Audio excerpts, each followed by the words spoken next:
Bakansala mu district ya Wakiso bagwanganye Malaka nga nemmeeza bazimenye kosa n'okwekasukira obutebe nga bagamba nti bakoye obulyake n'obukenuzi obamu ku bakansala b'ekiwayi kikulemberwa omukubiriza wa kanso neye Wakiso.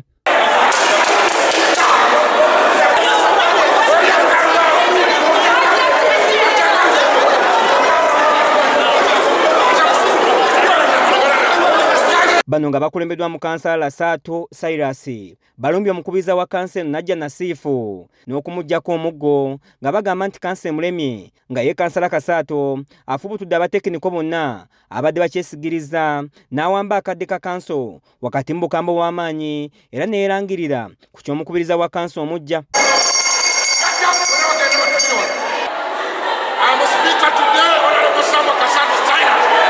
Kati kansala okuyimirira n'agamba nti olwokuba tebampadde ssente sigenda kuyisa budget eyo twajja kukola abantu baffe bafunemu mu ebyo ebirina okukolebwa.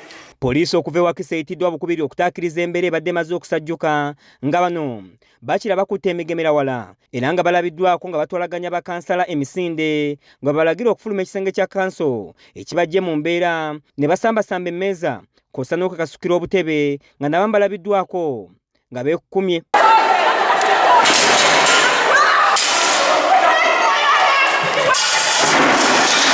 Omufere bamuyita Nasifu Najja baagala milioni 28 okuyisa budget ani yazimutumye bagati nze nalidde bulwaki tolidde kitegeeza oli musiru. Poliisi egaddewo ekisenge kya kanso okusobola okuzza embeera mu nteeko wabula bakiranga bakansala bawera okufaafagana ne bannaabwe abayitiridde okwagala okulya essente z'omuwi w'omusolo nga buli mbalirira ebegenda okuyisibwa baagala kusooka kubagulirira.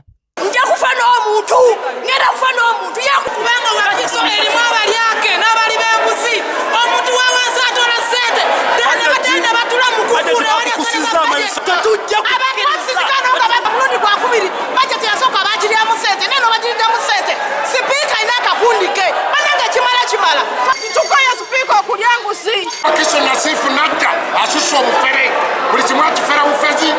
Wakati mu mbeera n'akulira abakozi mu disitulikiti eno ababudde bakansala okuba beegendereza mu nkola y'emirimu gya gavumenti era bagoberera amateeka nga wakanyiza eky'okuggyako omukubiriza wa kanso mu ngeri bw'eti. But you cannot rise on your chair and start just saying no, you are not going to chair the meeting because of ABCD.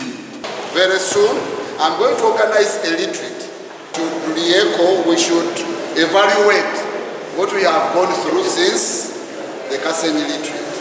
Yes, Speaker Najja Nasifu wakanyiza ebimwogerwako nti asaba obukadde 28 kosa n'okugulira bakansala okuyisa embalirira eno ng'ategeezezza nti abamulumiriza benoonyeza byabwe. Kiringa ensonga enkulu ekibaddemu bakansala badde baagala kwongeza misaala baagala kubongeza sitting allowance okuva ku ze baliko ze babadde bafuna ate nga ekikulu ssente ziriwo tuzisolooza mu bantu mu babi ba musolo.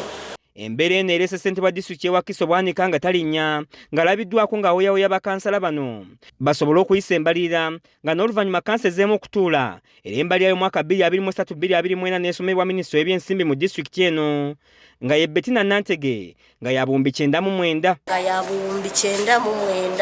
n'obusente obugwamu naye nga leero bajeti yaffe esseeko ko katini okusinziira ku y'omwaka guli kubanga omwaka guli twali mu buwumbi 1013 n'obusente obugwamu kubanga abantu bangi balina bingi bye batusuubiramu ate tetusobodde bituukiriza olw'okuba waliwo abantu abatonotono abalina selfish interests ezaabwe ng'abantu. Ekyo tulina okukijja mu buweereza ate ne tulaba ki abantu baffe kye baatutuma okulaba nti ne tutuusa mu bantu baffe bennyini.